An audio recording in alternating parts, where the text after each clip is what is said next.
Y'all ready to have this conversation? Yo, it's your boy Dee-1, and today has been a monumental day in hip-hop. A lot of people ain't ready for this conversation, though. J. Cole just apologized for dissing Kendrick Lamar, and he basically said, hey, I'm taking that stuff back. I'm not wanting to go down that route. And this didn't come from a place of fear or him not feeling like he has a skill set that's worthy of going back and forth with Kendrick. It came from a place of growth, love, and maturity. But some fans and some media personalities in hip-hop hate this. And these are the fans and the media personalities that have some growing to do. I know that's going to sting some of y'all. I know that's going to sting some people when they hear that. But here's the reality. In hip-hop, you are either driven by your purpose or by your ego. You got to decide which one is going to be the driving force for who you are and why you do what you do. If you're driven by your purpose, then you're going to have to put your ego in the back seat. And your purpose is going to make it to where you won't always do what's popular amongst people. You won't always do something that people are going to understand, because your God-given purpose is something that not everybody is even tapped into, because they're not even thinking about life through that spiritual type of lens. But if you're driven by your ego, you're going to absolutely always be looking for the smoke. You're always going to be swaying whichever way the fans are trying to push you to. You're going to be thinking that you're here to serve the fans instead of here to serve God. And fans are not the people that you should be led by. Absolutely not. I'm sorry. I mean, I love fans. You know, I wouldn't be D1 without fans. But, yo, that's not the people to let dictate your purpose for why you're in this industry. Absolutely not. Now, the problem is, when you think about J. Cole and Kendrick Lamar, for over a decade now, these are two names that have been synonymous with mainstream artists who have content in their music that's actually talking about something, right? Like, oh, they got a message that is like unifying, or they have stuff that they're saying that isn't super toxic. You know what I mean? Those are seen as like the two examples that you constantly hear. J. Cole and Kendrick, J. Cole and Kendrick, or they be talking about something in their music, something meaningful. So how bad does it make us look as a community if we are wanting these two to be beefing with each other for our entertainment? Or let me not even say our, for y'all entertainment. How bad does that make us look? That shows that we value entertainment over unity. And for everybody that's saying, no, well, it's just going to remain friendly. Man, is you crazy? You must really be crazy. You can't even be serious right now. It's just going to remain friendly. Man, I don't even think y'all be hearing yourselves sometimes. When you are dissing somebody back and forth on social media or in music, and y'all going back and forth round after round, and now you got millions of people that's chiming in with their opinions. You got egos that's here, that's being impacted. You got potentially dollars and income that's being affected by this, right? Because if you obviously getting smashed in a battle with somebody, that can affect your bottom line. When all of this is happening, you think that's not gonna be something that really makes somebody upset? Of course it is. And sometimes it's needed, because you might be like, man, I just got that much of an issue with that person. Or I got that much of an issue with what this person represents and stands for, that I gotta speak on this. You heard me? And however it play out, that's just what it's gonna have to be. But when you know deep down that it's neither one of those, I really don't even have no issue with this person, and I definitely don't have an issue with what they represent or what they stand for, then it's like, why am I going through all this? And I think that's the mindset that J. Cole had. Now, I'm going to tell y'all something. Pay close attention.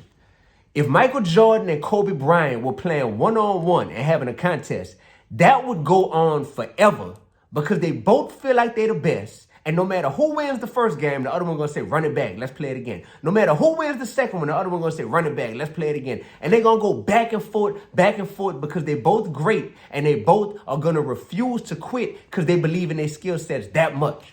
Now, fans are going to be entertained. But in this case, when it comes to hip hop, you got two artists who will go back and forth forever. Forever. Because they both believe in their skill sets that much. But then you got the two most mainstream artists who stand for something in their music that's at odds for years. That ain't a good look. Y'all don't want to hear that, though. Some of y'all don't want to hear that. That ain't a good look for the hip hop community. That ain't a good look for the black community. That ain't a good look for black men. That ain't a good look, yo. So for the sake of you being entertained, it ain't worth it. And as a fan, you gotta be like, dang, okay, I could admit I would have wanted to see that, but you're right. When you think about it, big picture, long term, what that's gonna look like. Then you got all these people that's constantly weighing in with their opinions on social media, millions of people. You got egos that come into play. You got crews, you got people around them that's like, man, what's up? Man, dude said this about you on this song. I ain't really like that, you hear me? Like, we might need to go see about that, da-da-da. You got all that energy getting introduced. Come on, man, for what? Like, for what? Like, at the end of the day, sometimes it gotta be that, but for what? Is the principle worth it? The principle not worth it in this case. It's just not. And then the sad part is you got people who got big platforms in hip hop that be saying stuff like that. So you got DJ Academics. That was disappointing, but it wasn't all that shocking to hear DJ Academics outraged, because I think DJ Academics is not driven by his God-given purpose at this stage of his life. He is driven by his ego and his desire to just be relevant, you know what I mean, and pushing a whole different type of agenda. He might not even understand that, though, if you like articulate that to him. You had Joe Budden. Joe Budden the other day was mad at J. Cole not being more aggressive in his response to Kendrick Lamar when he did the song, right? Responding to Kendrick. Once again, Joe Budden is not focused on what J. Cole's God-given purpose in this industry is. Joe Budden will be more focused on simply, this is hip-hop. You're supposed to go at this person like this. You're supposed to say this. Man, stop, man. Fall back. Fall back, partner. Listen, I hate to hurt some of y'all feelings right now, but hip-hop is art. It is not a sport. It's not a full contact sport. It's not this thing that has to be rooted in competitive, divisive type of nature and energy. It just doesn't. That's called battle rap. Don't get it twisted. That is called battle rap when you want to have an obvious opponent that you're going at, right? But hip hop is art. Y'all trying to make art be rooted in all of this capitalism and this ego and this competitive energy that makes it to where it can't even really be art no more. That ain't cool, man. That ain't cool. And so many fans have come along and commandeered what they feel like it should be. Why? Because, of course, people going to naturally in life pick what's their favorite. What's your favorite? Is it the Honda Accord or is it the Toyota Camry? Is it the Mercedes Benz or is it the Lexus? Is it, whenever you got multiple options, is it the Lamborghini or is it the Maserati? Which car is it? People always feel a need to have to pick, well, this is my favorite, this is my favorite. So next thing you know, you got people competing when they should really be competing against the best version of what type of artist they could be. But you got them competing against one another. It's not supposed to be rooted in that. That's just the reality. Now, here's a teachable moment that I have identified with what J. Cole has said recently, right? There's this talk about the big three, Drake, Kendrick, and J. Cole. And J. Cole will be the person to reference the big three oftentimes, right? All three of them. And acknowledging that if it's like a race, that, you know, he's in third place. He said stuff like this. But then he's also on multiple occasions constantly said that he's the best rapper. Constantly said nobody could see him when it comes to this music, right? That is totally something that he is justified in feeling. But you also got to understand that in anything in life, when you do turn it into something where you start to say that you are the best, instantly other people who are involved in it, they'll start to feel like, well, hold on. If you got the right to say that you're the best, then I got the right to say that you're not the best. I got the right to say that I'm the best. And I got the right to say it in whatever type of manner I would want to say it. So I think that that's something that's a cool, teachable moment about this right here. Because, you know, what I've heard as a rapper for the longest is you're always supposed to feel like you're the best. And you're always supposed to say that you are the best, right? But the reality is, all that does is breed this type of energy to where people either feel like, if you saying it, then I'm coming at your top. And if I'm saying it, then I'm expecting other people to come for me. because they feel like, how dare you say you the best when I say I'm the best? Yo, that right there is something that, all right, here's the teachable moment, is maybe it's about letting your work prove that you are without you having to say it. Because constantly saying it does breed this level of competition. And if that's something that you are okay with, then hey, by all means, have at it. Do what you do, right? I just think that that's the teachable moment in this, is I think J. Cole showed a great bit of maturity by saying like, yo, at this stage of my life, stepping into some issues and some conflict and some rap beef or back and forth with a dude that I respect and I like, that just ain't my cup of tea. I can also understand how, if that's not your cup of tea, it can be said that, yo, you got to know that if it is your cup of tea to constantly be saying that you're the best, then this is what's going to come along with it. That's actually a powerful, powerful lesson right there. Powerful lesson.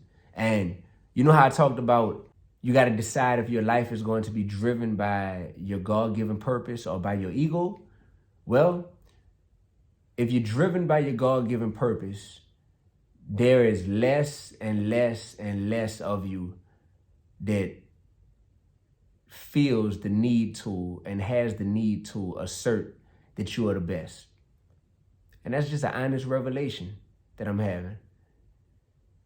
Like, you don't even need to do that.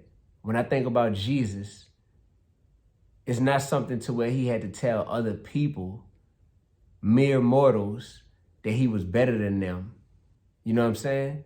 It's something to where he had to tell them that he was the Son of God, for sure. And it's like, that was a fact. That wasn't something that was like an opinion. But that part right there, when you're telling people something that is clearly an opinion, you saying you the best at this. Like, if somebody at work, if somebody who flipping burgers at McDonald's is saying, I'm the best at making Big Macs in here, that's naturally gonna make people either have to bow down and not say anything back, or it'll make other people say, no, I am the best at flipping them burgers. So then that person is gonna wanna compete with them. And it's just like knowing what comes along with that. So hip hop is so built on bravado that it could be difficult. It could be difficult to be like, what does this bravado look like without me wanting the back end of it? What does this bravado look like without me wanting anybody to actually step up to the plate and say, nah, you actually not. I feel like I'm better than you. I think that's a teachable moment right now. And as hip hop grows and matures, artists and fans have to be cool with it taking on a different persona than just the ultimate macho king of the hill type of energy. And I know that's disappointing to some people to hear that.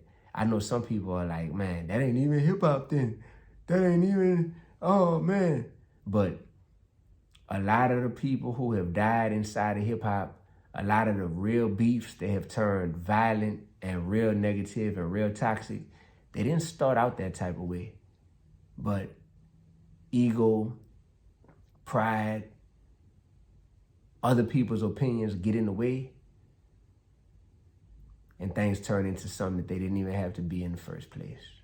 So let's remember that as we move forward, yo.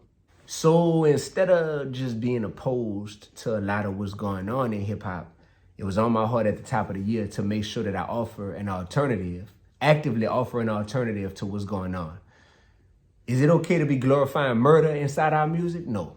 Is it okay to be glorifying drug dealing and drug use? Nah. Is it okay to be disrespecting women inside our music or glorifying sexual irresponsibility? No and no. So I came up with the Platinum Pledge. Platinum is an acronym. People leading a transformation involving newly unified mindsets. Whew, moving in another direction. Of course, there's a lot of music that's not glorifying that stuff. And there's a lot of people that's tired of listening to that and tired of creating that type of music. So it's just about unifying all of us. So before we get out of here this evening, it's very imperative that I let everybody know about the Platinum Pledge and about the goals and the purpose for it, right? As we continue to unify, we have to be taught how to move together in solidarity to where the rap game truly sees that this shift is inevitable. Like more and more people are tired of this. And so that is why I'm bringing everyone together. And we have many, many, many things that we're going to do together as a unit. And I've already started communicating with everyone who signed the Platinum Pledge. So I would love for you to sign the Platinum Pledge. If you're listening to this, if you're watching this, make sure you hit Dee-1music.com, DEE, the number one, music.com, and simply sign it. It takes 3 seconds. And once you sign it and you on board, you rocking with us, now we can move together as a team.